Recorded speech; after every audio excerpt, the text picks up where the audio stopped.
Whoa, whoa, whoa, whoa, whoa. What on earth? What on earth? Guys, I don't even know where to start. Welcome to PRTV. Welcome to Paxton Road TV. Welcome to the Tottenham Hotspur versus Liverpool review.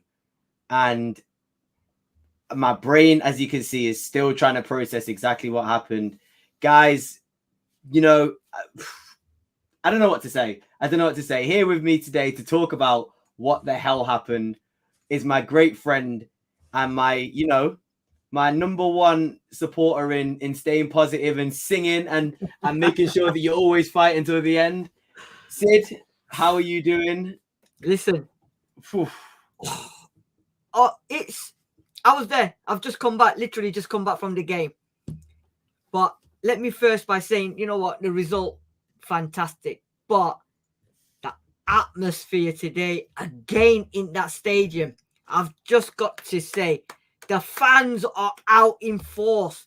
That stadium now is looking like a stadium where teams need to come and be fearful. Because the roll from the minute not even kickoff, even before kickoff to the final whistle, 100%, man. Angie's got Tottenham back. Angie's got a Tottenham back. And I'm telling you what, we'll talk about this anyway. I'm sure you will, Darius. Yeah. Well, we will get into it. At the end, it was madness. It was an amazing game. It was a pretty entertaining game as well. It ended, for you guys who, if you're not aware, it ended 2-1.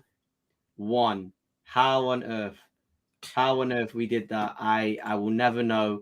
But, we have to talk about what happened. And I'm pretty sure everybody else in the comment section will have their say as well. So before we get into it, please like and subscribe. PRTV, Paxton Road TV. We're on Twitter. We're on YouTube. We're on Twitch. We're on everything. So make sure you subscribe, like this video, hit the bell button, follow us on all socials, follow Sid, follow myself, follow Sam, because, we are trying to just, just what happened. Let's just get into it. My brain, as you know, I can't even form words right now because I'm in pure shock as to what happened. So let's just get straight into it. I mean, we'll talk to some people first. Jews, hello. Wow, we got away with it. Liverpool robbed on Tottenham High Road. Don't know what else to say about that. Yeah. Hi from Leicester. David, what are you saying? Got told you a Liverpool player would get sent off. Just got the wrong players. Fair. Jones, orange card. Diaz goal looked legit, even with 9 men. Scousers look organized. We're going to talk about it all. There's so many things we're going to talk about in that game that happened. So we will get into it. Spurs man of the matches. I'm pretty sure we'll get into those as well, David. There's loads. Hi, Dean. Hi, Philip. But yeah, Sid, talk to me. Let's just talk to me first about, how the game looked in the stadium. Obviously, you went to go watch it. I was watching it from home. Tell me how it went, what you think happened. And yeah, I guess we will go through the timeline of events as this review goes on. But yeah, just talk to me about what you thought about the game in general and what you saw out there. I think the buzz at the beginning was, we're going to, we're in it here. We've got a very good chance of winning it. But I think Jules said it as well. There was moments in that game where, as it went on longer in the first half, it was like, because I think we talked about yesterday, didn't we? Like the first 20 minutes where we need to score in the first 20 minutes, and we didn't. And then as the game went on and on, you sort of thought, you know what, Liverpool on the counter, because don't forget Diaz, Salah, right? On the counter, man, they were causing problems, and you could tell they were going to cause problems. And as it went longer and longer, I think when they started getting the ball a bit more and it wasn't happening for us, I think the crowd went a little bit quiet. But the optimism was still in there. But then obviously the momentum was growing. We was creating, but not as much. But we was always not vulnerable, but I would say they were always going to be quite threatening on the counter. And you know what? That goal that we got, we needed that just to sort of break it down. But then, stupidly enough, man, a minute before halftime, we conceded, and I think that sort of put the game back in the balance and changed the game for them. Even though they were down to 9-10 men then? They went down to 10 at 30 minutes, I believe. Yeah, so if I can double check, it was around 30 minutes. They went down to 10 men. Yeah, and I think Jones got a red card at 26 minutes. 26. And I think then they started playing well as well when they went to send that 10 men, because it was just going to be Daniel Levy wanted American football at Tottenham Hotspur Stadium, didn't it? And it became attack versus defense, didn't it? And then they were making their substitutions like you do in American football, where you bring on the offense, take off the offense and bring on the defense. That's what they did, you know. But there's a lot of talking points, and I'm sure we'll look into that. Well, yeah, I mean, I've got the stats to show you as well. We'll go through the team, the lineup you got right as well, obviously. But yeah, it was a wild game. I think to be honest, we started quite well. I think a lot of people, when you looked at it, the first 20 minutes, I think they had 7 shots, 2 on target. We only had 1, but we were controlling the play. We were playing out from the back. They couldn't press us. I thought we were playing well. It was the final third, and throughout the whole game, our final third, you know, I don't know how to say it, sort of. Like we weren't clinical in the final third is basically what I'm trying to get at, and we weren't making the right decisions. You know, some of Maddison's delivery wasn't great. I think sometimes players weren't getting into spaces that I would expect, and whether that's down to Liverpool defending, which I'm not too sure, whether that was just down to a little bit of, you know, an off game from some of the forward players, that's what sort of halted us. I think we were really pretty good everywhere else on the pitch. Salah didn't really have much of a threat. I know they had their shots, but I didn't feel threatened by Liverpool necessarily, and Vicario, you know, made saves as well. So I think it was really down to the final third play that let us down in that first half. They got into the game, you know, as it went on, and it is a bit frustrating to sort of see, you know, the red cards and stuff happen, because I do think it kind of ruined the game. But yeah, we'll sort of see what you think of those decisions and if you thought they were the right decisions. But yeah, the red card in 26, I think, kind of turned the game a little bit. I think Liverpool played slightly better when that red card happened, and then Son got his goal. Obviously, a good finish, great pass from Maddison, unbelievable pass, and well played from Richarlison. And then yeah, the second half I don't really think we can review that second half in terms of how we played. I think we can critique it, but against 9 men, what really can you expect? So yeah, let's get into it. I guess we'll get straight into it. See what some of these guys are saying about the game. What Steen's got to say. He said he's a bit gutted about the Fulham game. Trophy would have been good this season, or do you think Ange will go all out for a title challenge or finish as close as possible? I think Ange basically made it kind of apparent, and he has been saying this constantly in his interviews and stuff. He's not really putting a target on the team. He's just wanting the team to improve and get better. And I think as we see that happen, you know, things will happen. And no, like you said, there's no ceilings we're putting on this team at the moment. So yeah, a bit disappointing, but you know, we move on. David says the reason we struggle with this 10 and 9 men is because our passing in Liverpool's side of the pitch just wasn't one of the quality we needed when you have the advantage more men. Yeah, fairs. And they also basically played 5-3 as well. So it's kind of, you know, difficult to do anything. Liam says Dean is the only chance to see players before the transfer window closed. Fair. PGMOL has apologized for not intervening in that Diaz goal. We're going to talk about all of these. Alisson, yeah, was great.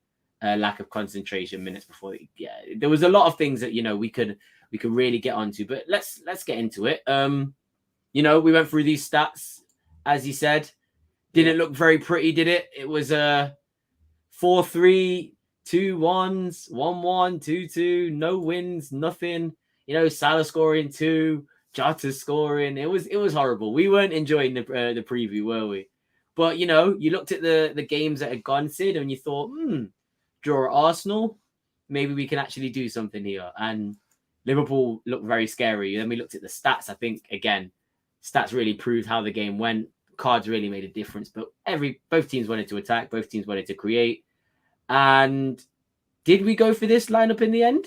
No, we didn't. No, it was the one that I predicted, which was... Yeah, you went for Richarlison. So you got it spot on, didn't you? Yeah, so yeah. We'll definitely look at that. I think we're going to go to that. And then, yeah, these are your key players. I mean, Sid, round of applause for Mickey Van de Ven shout, because he was my man of the match. And you were spot on about him being an important part of today. I mean, anything to say about... Let's talk about the players here, in fact, and sort of Vicario, Maddison, and Van de Ven. What did you think about those 3 performances? Vicario, that double save that he pulled off, man. Freaking hell. Wow. You know? Lloris wouldn't even saved any of them, let alone one of them. But that double save, and it was in the first 10, 15 minutes, that sort of stumps it up. And the confidence on him now, he's not panicking when he gets the ball. He wants to play it out. He'll wait. He'll make the right pass. Everything he's doing, is spot on. And he's going to become solid, absolute solid and critical part of this Tottenham team now, because everybody was saying, oh, Sean will back me up. First game of the season, they're all saying, oh, he's passing, he's this, he's that. Every one of them Tottenham fans now are eating humble pie because he's getting better, and absolute better. These two, Van de Ven today, mate, the pace on him. Salah must have thought, you know what, this guy, every time Salah thought I've got an inch, this guy just came and whacked him out and took him out and won every ball. Solid, absolute solid performance. And again, Romero and him today, both of them just, it's like yin and yang, isn't it? They were just absolutely superb. Maddison, them two through balls, that first one for the goal. Wow. And then that second through ball when Richarlison was offside. Yeah, what a through ball again. And I said to you yesterday, didn't I, that his passing and his distribution is going to be the key essential bits here, and it was. But I'm missing one player today, and I'm going to disagree with everyone here. Not one person's mentioned him. Pedro Porro today was a man. Forget Denzel Washington, a man on fire. What a performance. I'm telling you, Pedro Porro was all over the place today, and he was my man of the match. I think he had an absolute storming of a game. I think that's very fair. And I think, not a lot of people mention that. And in my head, I was thinking Pedro Porro because I'm thinking of the slide tackle against Salah. I'm thinking of, the fact that he put the ball in for the own goal. He was everywhere. He was incredible. The turn that he did on Robertson. Oh, my goodness. I was like, stop that. And there's a perfect person to do it on as well, Robertson, the little bastard. Because that elbow that he did on Porro was not nice. And he left him a nasty elbow. So, yeah. The other thing, Darius, actually watching the game in the stadium, you actually appreciate what Porro done. Because on TV, you don't get to see everything. But on the actual stadium, when you're there watching it, what a performance. I mean, all of them, the players that I've mentioned, Maddison's, the Van de Ven's, the Vicarios, Romero's, they were all top notch. But I think Porro just edged it for me.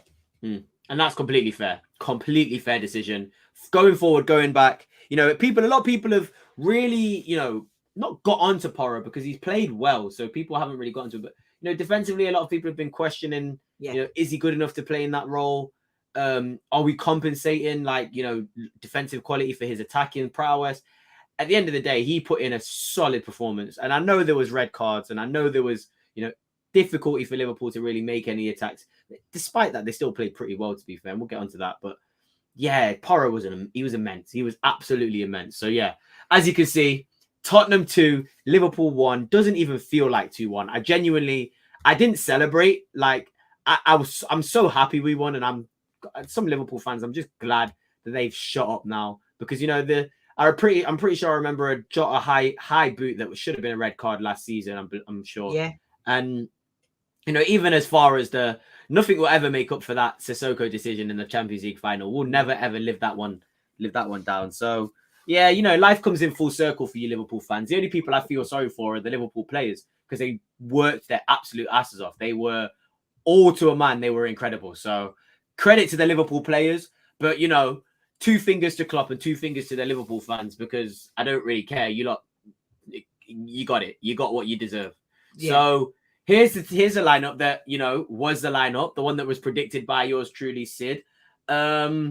I guess we can go through each player and sort of discuss how they played. I think we mentioned, a lot of the defense. Vicario was great when we needed him to make, and I think it was difficult for him to sort of save that Gakpo shot because he took that well on the turn, but everything else he needed to do, distribution, saves, leadership, amazing. So Vicario, can't fault him. We spoke about Porro.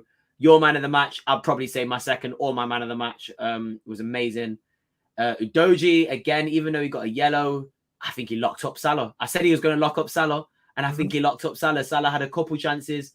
It was a little bit threatening, but didn't really do much, and obviously had to come off because of the red card. And then, Romero as well was immense. He was really putting in some good tackles and smart tackles. And even in going forward and attacking, Romero was threatening. A couple of disguised passes to Maddison on the edge of the box. So, anything else you want to say? Mickey van der Ven, my man of the match. I think he was, I don't really need to say much. He was unreal. The pace, the fundamentals, the actual just everything he possesses as a centre-back. and now he's only 22. In 5 years' time, I'm kind of scared to see how good he's going to become because he's only played 7 games in the Premier League, and he potentially is, one of the best centre backs in form in the league at the moment. So yeah, what do you think about the back line first of all? Listen, too many people slagged it off. Too many people said, you know what, it's not going to happen. Obviously people saw what Destiny Udogie could do in Italy, and people were like, wow, this guy, but can he do it in the Prem? Poro, even our own fans was like saying, you know what, is he good enough? Blah, blah, blah. And obviously we knew the quality of Romero, and we've said it last season, and we've said it how many times. Put him next to another world-class centre-back or a world-class centre-back in the making, and Poro will be a different beast altogether. And now we're seeing it. The whole world is seeing it. Messi said it, and how many players from the Argentina squad have said that he is probably the best centre-back in the world. And if Messi is rubber stamping that as well, then you've got to sit up and take credit. Now you've got a 22-year-old, a freaking 22-year-old coming into the Prem and putting in performances like that. Has he had a bad one yet? It's not. I don't think so. No. They were all talking about Saliba. I can't remember. Exactly. They're all talking about Saliba and Gabriel were being the best two, blah, blah, blah. I'm sorry, but last week they were saying not one Tottenham player gets into this Arsenal 11. Get the fuck out of here, mate. You know what I'm saying? How many Arsenal players would get into this team is the question. Because that back four now, or back five, I'm telling you now, it's mustard. Absolute. It's incredible. It's incredible. And, even looking at the midfield as well, I mean, again, I think every single one of those midfielders played their role that they needed to. Saar goes unnoticed because he doesn't really do anything flashy per se.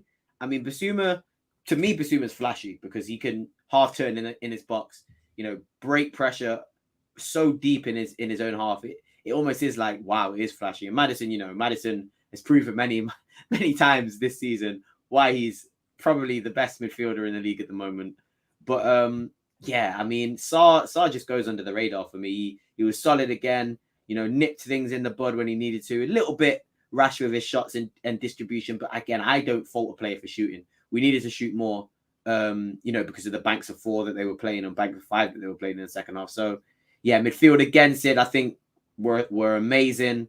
Probably easier because you only had 3 or maybe even sometimes 3 midfielders against 5 of them almost. It was easier, but the midfield did their job and stuck out for me as the better midfield this game. I agree with you. I think Saul's still a bit raw. I think he's learning on the ropes, and I think he will get better. But there's times in the game where he sort of goes not missing, but there's things that he should be doing and he doesn't. And these pot shots that he keeps taking, yes, he's been encouraged to take them, but at least, get it on target, or at least make, keeper do something. I think sometimes when he doesn't need to have that shot, but he does it, if you know what I mean. But I think that will come with time. And Basuma, again, there's nothing more you can say that we've not said week in, week out. However, these yellow cards now that he keeps picking up, another needless one today. One more away. Yeah, he's one more away from suspension. So I think he's got to start wising up a little bit as well. Game management kind of thing, like Romero did last season when he was getting reckless yellow cards. I think Basuma needs to start learning from Romero how he's changed his ways, because these needless ones is going to cost us. And if we lose him for a couple of games, you know what? It's a massive miss. And Maddison, there's nothing more I can say, man. £40 million. Take that to the bank. Bargain. I bet Leicester are waiting for the other 40 million that they deserve, because he doesn't get the assist, obviously. And I don't care about pre-assist. I think that's a fake stat. But, he deserves as much credit for the goal as Richarlison does, as Son does. So, well played to the midfield. And then, going forward, wasn't great, was it? I mean, saw some people praise Kulusevski. He did do some okay things in the first half, but he's very predictable. And I think Liverpool realised he wasn't as threatening once they doubled up on him and sort of gave him no route into the box. So Brennan Johnson would have been icing on the cake if we had him going down that right-hand side. I'm not faulting Kulusevski. He's been amazing this season. But and Richarlison again, he got his assist, so they played their role. But Yeah, I don't know. That was the issue with us this game. We need to, when you look at it, 9 men. I didn't even feel like we really won the game. It's great that we won, but we should be burying Liverpool. Whatever team with 9 men, we should be burying them with chances. But the thing is, Darius, we've seen this before. When teams go down to 10 men, it's a different game, because normally the team with the 10 men play better than the 11. I think Liverpool were doing all right with 10 men. And then it was going to get, when they went to 9, it was going to be a matter of, can we break them down? And I think today proved that we can't, because we was going from side to side to side to side, and nothing going on. But then my son's going, but Dad, what do you want us to do? We can't put the ball in, because they were all 6 foot, all of them, Konate, Matip, Van Dijk. We're not going to win headers. You can't play in around them because they're that congested. You can't. So he goes, what can we do? And I'm sat there thinking, actually, yeah, you're right. It's going to take some genius or something. But you've got to give it to Liverpool. You've got to give it to Klopp, because 9 men, you could tell how they were back. There were 5 at the back with 3 in the middle. So they played 5-3. That was the formation. So it was hard. And unfortunately, there's times where we can't do that.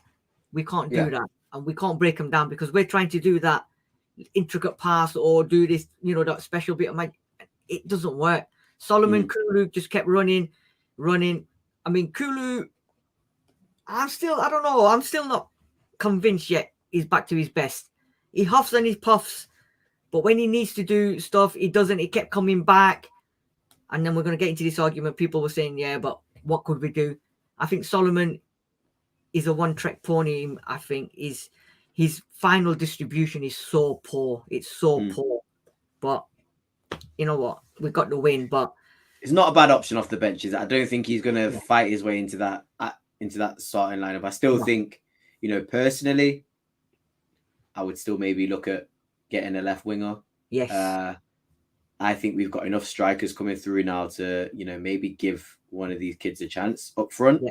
If we're not going to spend like 100 million on a striker, so maybe looking to improve that winger area would be. And obviously we still got Richarlison as well, who again probably played better out wide than he did when he came in the middle. But I think out wide we need lethal play. Like if you look at Arsenal, if you look at City, Doku, Martinelli, these are direct lethal wingers that can possess a goal threat, and they really fear. Saka on the other side as well. You fear these wingers, and I think sometimes I look at Solomon on the left, I look at Kulusevski on the right, and do they strike you as a fearful duo out wide? No, I'm not too sure. I think Ange has had to sort of change his philosophy, not change his philosophy, but he relied on very quick and rapid wingers at Celtic.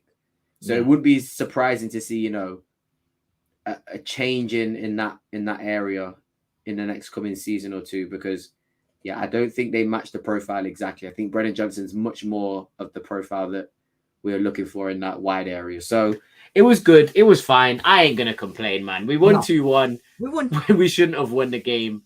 Here's the first half stats for you guys. 57% possession to 43 for us. 9 shots to their 10. 4 on target to their 3. And sorry for it looks a bit weird now. It didn't look like that before. And then 1 corner to their 4. It felt like we dominated possession, felt like they had a lot of shots, felt like we had a lot of shots. So that didn't really surprise me. You can't really look at this, can you?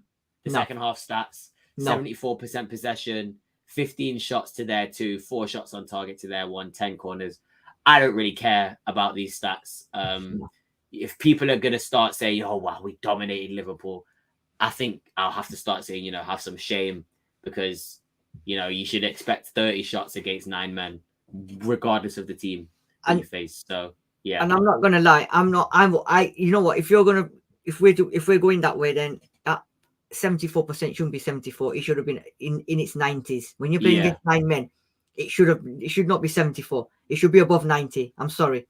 You could critique, like literally the amount of possession, and even sometimes I was seeing like they weren't having shots necessarily, but they were No. getting into spaces where Yeah. you know if Van de Ven wasn't flipping Roadrunner, you might have seen Salah with an opportunity to take a shot Yeah. on goal. So Yeah. there's still things to question, even though you know it shows dominance. You know, this is one of those games that context is much needed. And when you look back at the game, you'll see 2-1 Tottenham in the history books. We finally beat Liverpool. Exactly. But yeah, 2 red cards. It's gonna be hard. I mean, if we had drew that game, I'd have been fuming. I'd have looked at the substitutions and been like, "What are you doing?" I'd have looked at it and just thought, "Wow." And I was scared for a moment that we were going to lose the game at one point as well. Here's a few more stats. I just thought I'd pick them out.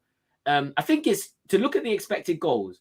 I think we should be ashamed of ourselves to say that we let Liverpool generate 1.3 xG when they had 10 men for 60 minutes and 9 men for 30 minutes. I think that's poor. I think that's really, really poor. We should have wiped the floor with them. They should not have generated that many good chances against us. And yeah, you know, 600 passes, 660 passes to 360, 10 shots inside the box to Liverpool's 9 as well, 14 shots outside the box. So it wasn't, we had one more shot inside the box than them. And they had, you know, 8 men or 9 men on the pitch. And that probably makes sense because, you know, they probably got 8 men in that box or 9 men in that box at one time, but 14 shots outside, none of them were really threatening. I think that's somewhere we need to work on is, you know, lethal, getting into good shooting positions and taking, you know, threatening shots outside the box. But did any of these stats sort of stick out to you? What do you think of this? I think the passing should have been a lot more, considering we had 74% of possession. I think, and it looked like we was always on the ball. So I'm quite surprised that it's not higher than 660. Shots inside, 10v9. I'm surprised. Like you said, they've had 9 shots inside, and we've only had 10. And that's the problem we've got, outside and inside shots. And I think we need to start taking pot shots. You know, last week Arsenal took a pot shot. Romero scores the own goal. This is the kind of risks you've got to take and chances you've got to take, because when they're down to 9 men and all you're doing is going side to side, wide, side to side, and like David said, you've got to take them out wide and then come at them. Both our wingers weren't doing that. They were going out wide to come back in. When you're coming back in, it's suiting Liverpool. And that was, and Gary Neville mentioned that we were trying to play through the middle constantly, and you know, sometimes, like I said, the shots, you might have to take a shot, you might have to put a ball in the box. I'm not going to be angry at that. Yeah, you have to take a pot shot because you don't know where that ball's going to go. Deflection, it's going to hit 1 or 2 players, it goes in, kind of thing. So I think Postecoglou's got a lot of, I still got work to do in terms of passes and stuff like that, you know. And I think a lot of teams will look at this and think maybe if we just put 10 men behind the ball, Tottenham are gonna, you know, frustrate themselves almost. And Sheffield United, prime example. They've done that to us. And it was painful. It was painful. We dominated the game, but it was painful. We didn't look like we were going to score. And obviously we got the 2 goals late on. Yeah. But yeah, I think you're onto something there, Sid. But I've sort of got the timeline of events that happened. I'm gonna scroll through them, talk to you about, you know, some of the controversial decisions that happened, and I want to get your opinion on them because I think maybe some of them we might agree on, all of them we might agree on, we might agree on none of them. So just going through, you know, double save at 13 minutes from Vicario, that was amazing. I can't fault Vicario for that. Jones tackle. What do you think about that then? Is that to you a red card? I saw it right at the time, and then it come up on when the red card got changed to red, and I saw it on the screen. I thought, oof. And then everybody made that noise, and you could hear it on the TV. When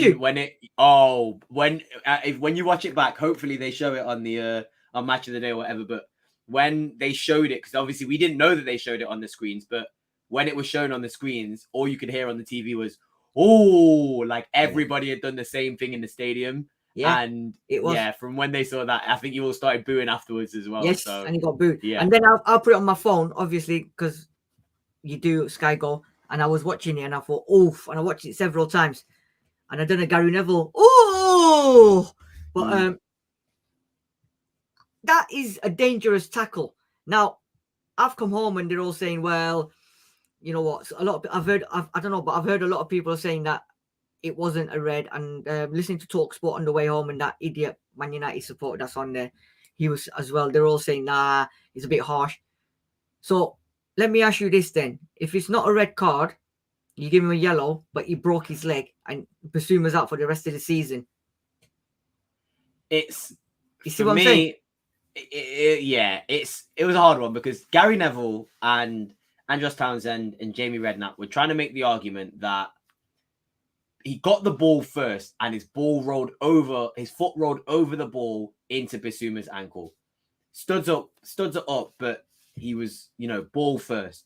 And Townsend was saying sort of, I don't like, he said it was a red card, but I don't like the rule. He said, to me, by the letter of the law, it's a red card, but I don't agree with it. And he said, Right. if someone gets the ball at any point in a tackle, it shouldn't be a red card. And I don't agree with that all the time because, people can jump up two studs and get the ball and it could be a horrible looking tackle.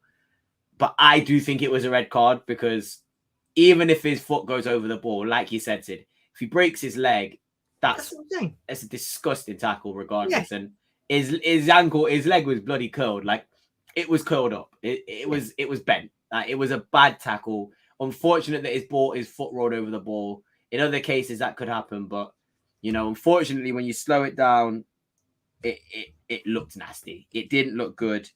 I think it may, Malo Gusto had a very similar red card earlier on in the season for Chelsea, and it got rescinded.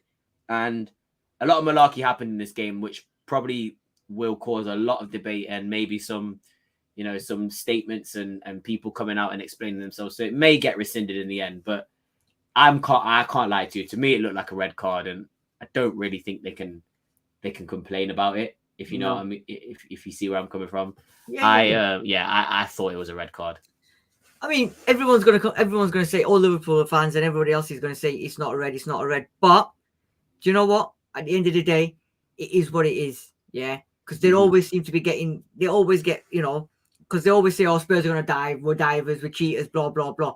I'm sorry, but justice. Yeah. I think, I'm taking the mindset and the mentality of like, I put myself or my players in that situation. And like, I think if a Liverpool fan had, or sorry, let's say that if Højbjerg or, Sarr or Bissouma did that to Jones or McAllister or Szoboszlai, I think they'd react the same way. And that's how I'm sort of thinking about it. If I saw, I saw that happen to Bissouma and I thought that looks nasty. I thought to myself, if Bissouma did that to Jones, even I would be like, that's not a nice tackle. That's a rough tackle. So exactly. I don't think the Liverpool fans can be, up in arms about that decision. They were complaining. They said it was match fixing, but don't think it was. Moving on. 10 minutes later, 34 minutes, Diaz goal. This one I think is undebatable. Listen, in the stadium, we thought we're behind. It was opposite end, so I don't know. Mm-hmm. But then he went to VAR, and then my son looked at it and he went, "Dad." I went, "Go on." He went, "He's not offside," because my other son was watching it from home, and he texted to say he's not offside, he's onside. And then the videos on the stills on Twitter started circulating, and then my son showed it to me in the stadium, and I went, "Wow." When I just got in, it was just showing it on TV, and I'm like, oh my days, because apparently they didn't even put the lines on VAR on telly, did they? This is a scandal. This is a scandalous decision. This is the bad decision, because this could have changed a lot in the game, Going 2-1 up with 10 men, they would have sat back for the whole of the 100%. Game, and it would have been a horrible game to try and get 2 goals and win the game. This changed the whole game. I think this is disgraceful. If I was a Liverpool fan, I would be outside the PGMOL building, 100% protesting, debating, because it's disgusting. It looked, to me, I saw it even in live play, not even after it happened. When it happened, when he scored, I said, shit, that's a goal, because it looked onside to me from when he played it. And I think it's absolutely shambolic that they hid away, didn't show the lines, because they knew they made a mistake, and the decision was made really quickly as well. It was a quick decision made. There was no debating it. So I don't know what's going on. I don't know what's going on. It was a genuinely awful decision from the referees and VAR. I don't know what the outcome of it's going to be, Sid. Like, I'm hearing that there's going to be statements made from the PGMOL. They've made it already, haven't they? They've made it already. If I could try and find it on Twitter, but They've apologized. I don't know what does a fucking statement do for Liverpool and Jurgen Listen, Klopp? In the grand scheme of things, this could cost them very, Title. very big decisions. You know, this could cost them the title. This could cost them top, whatever they're going for. What's your thoughts? I think it's absolutely criminal. It's criminal. And we've been saying this for time. These were that are running VAR and, you know, the PGMOL and the referees.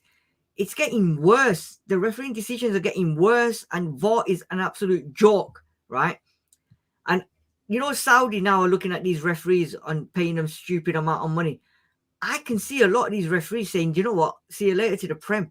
Because it's going to get to a stage where some of these referees, and it's not going to be their fault, it's to do with VAR, the referees on the pitch are going to start getting shit.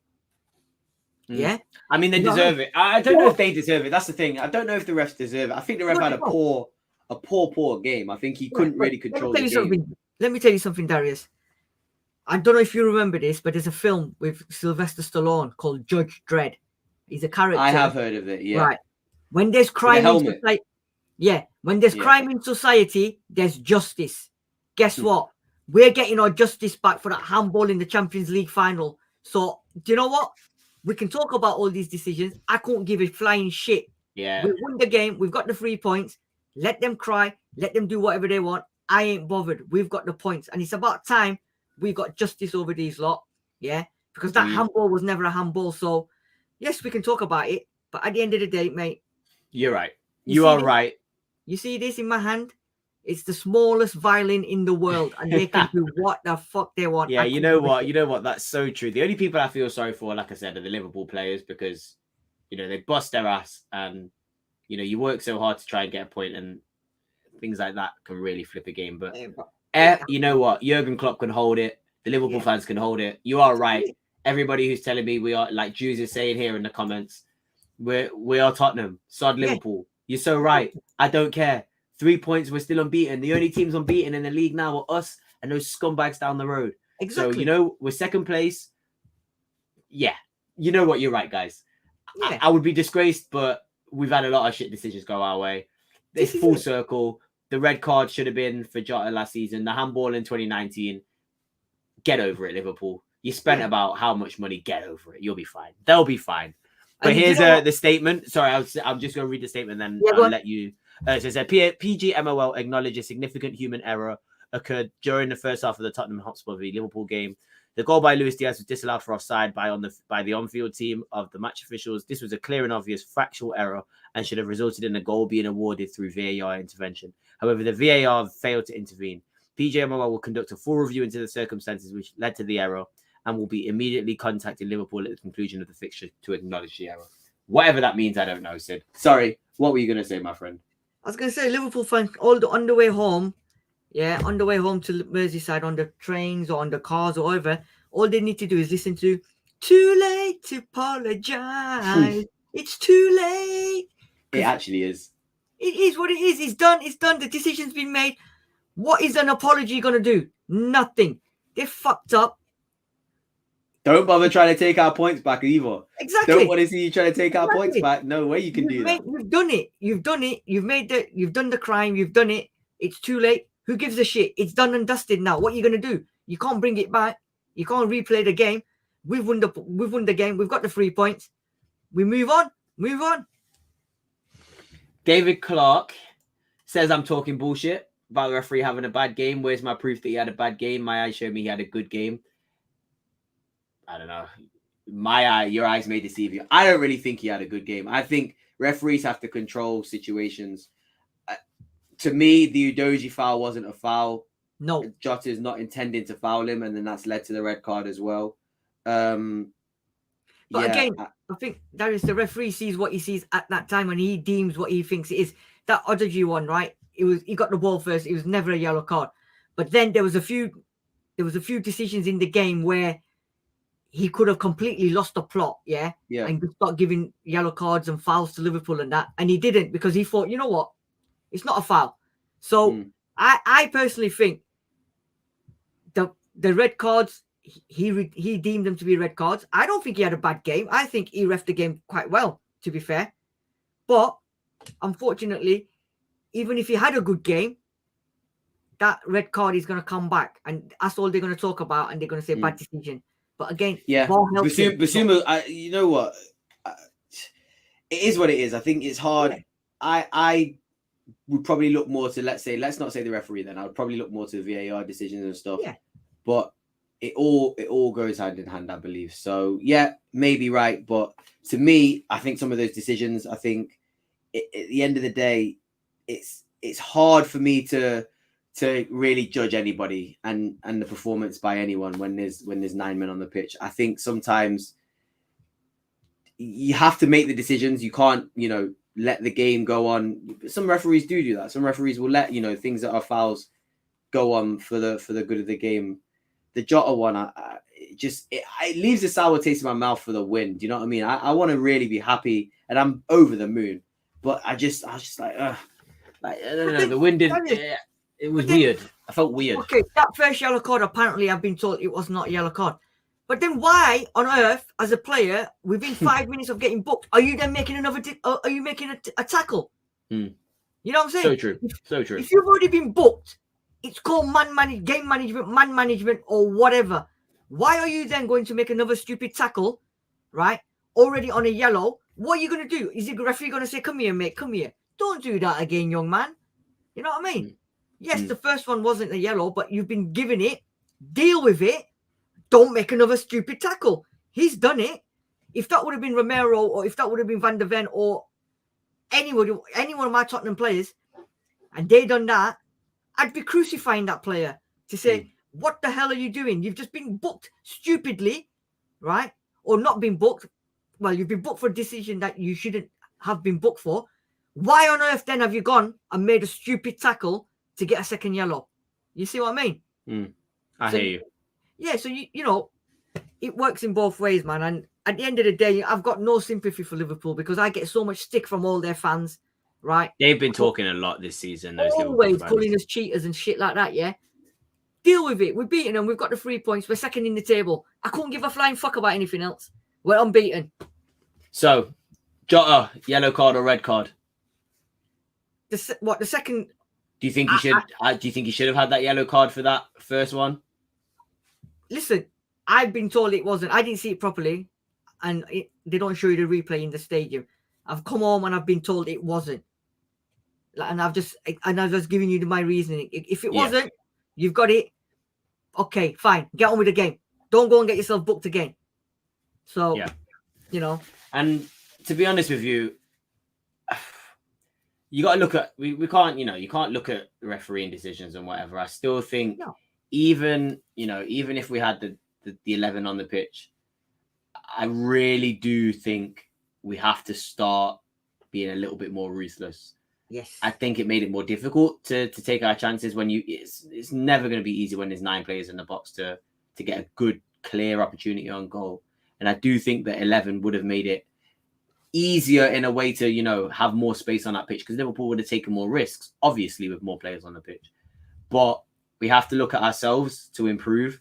Liverpool aren't going to affect our game next week, are they? We're going to be the ones affecting our game. So I think it's going to be an interesting next week for us in Liverpool. I mean, we've got Luton next week, so it's going to be completely different.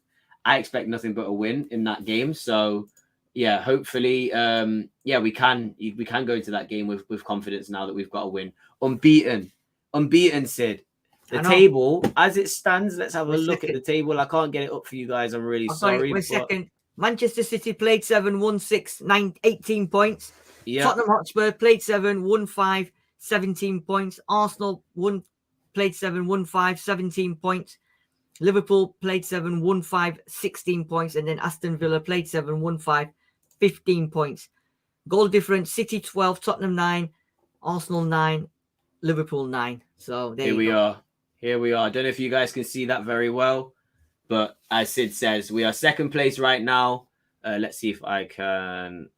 I don't think I can zoom in, but we'll see. Second place right now. Here we go. There we go. Second place right now. 17 points, 9 goal difference, 17 scored, same as Manchester City, Third most in the league is that, I think. No, fourth most because the 8-0 is down there. So yeah, all the way here we have our table, Man United in 10th. So it looks good. 7 games in, Sid. It looks good. It looks good. What are you thinking then? Is he going for 2 manager of the months in a row? 3 Well, games, 1 draw. Do you know what? It's good because last season when you bring the table up, it was always reds, yeah. So we've got rid of the red, yeah. Now we're looking at green with envy, you know. So it's good. City it's good. losing. Long may it continue. Long may it continue. But I just want to quickly talk about the subs, Darius, because I've got to go in 10 minutes. But I want to let's do the subs and then we'll wrap up. Yeah, I think today substitutions were wrong. I think they were too late in the game, and the substitutions he did make. Okay, Son was because he was injured, fair enough. But why the hell are you bringing Skip and Højbjerg on and Davis on? That was the most bizarre substitutions. I mean, I've got nothing bad to say about Ange, but today I think the substitutions, unless he was tactical or whatever, I think against 9 men, you're bringing on Skip and Ben Davis. I'm sorry. That's madness. I know we've got no depth. Vali should have been the first one to come on because he's a big lad. I didn't realize how tall he was. Yeah. He should have been the first one to come on because we were struggling to break him. You bring a striker on. Not Skip and Højbjerg and bloody Ben Davis. Bizarre. Absolute bizarre. We would have really looked at that and thought, what on earth are you doing, Mr. Postecoglou? He's very fortunate that, you know, Matip's big lanky foot got in the way of that cross, because I think even I was, and, you know, I'm very much, you know, I don't question managers a lot all the time. I think I was the same with Conte. I kind of realized I like to follow managers and let them do their thing, because who am I, you know, sort of to question what a manager does. But, you know, there are decisions that you can always think, what the hell? Like, you can always question it. I just think, if we win, there's no point in me getting onto them for it, because we won the game. We got the 3 points. In different, you know, different scenarios, we would have been very, very angry with those decisions made. And again, it's hard to sort of say, oh, you should have brought on Vali, should have brought on Donnelly, because they're literally brand new to the team. Can't really expect those guys to make an impact in a game like that. But we weren't winning the game. And to bring on Davis and Skip and Højbjerg when you're not winning the game is nuts against 9 men. But I tell you one thing, Darius, and I sort of disagree with you where you just said about Valise and Donnelly. Why not bring them on? Because Liverpool would not have had a clue on them 2 players. Klopp would not have had a clue. None of his technical people would have had a clue about them 2. So bringing them on, fresh faces, Liverpool would not have had a clue who they are, what to do with them. And that could have defined the game for us, because, you know what, we know the quality. They don't know nothing about it. They could have changed the game. But at the end of the day, I think you're right. We won the game. And we've been saying this for a while, the depth. And I think someone else has mentioned it as well. It's an issue. I think we'll work on it. You've got to realise, and Postecoglou said this, we are fledgling in our beginning of, you know, this era. We are 7 games in, 1 window in. There's so much that's going to happen, I think, with this squad. You can see from what's happening outside of the club, there's a lot of change happening. So I don't doubt we'll make additions in January, and hopefully, you know, the right ones in the right areas. But yeah, what a game! What an entertaining game! What a flipping stressful game to watch as well. We like to leave it late. Is there any last sort of things you have to say, Sid, to wrap up? Listen, all I'll say, do not leave early at the Tottenham Hotspur Stadium. Simple as that. Because now, I know that it's one of the worst stadiums to go to in the country, and getting out traffic-wise is a mission. Leave early at your own peril now.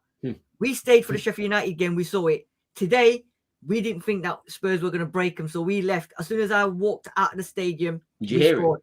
You hear it. So you've got to stay till the final whistle with this Tottenham Hotspur Football Club. And you know what, Darius? I predicted the score again, 2-1. and I was right you again. didn't you? I did.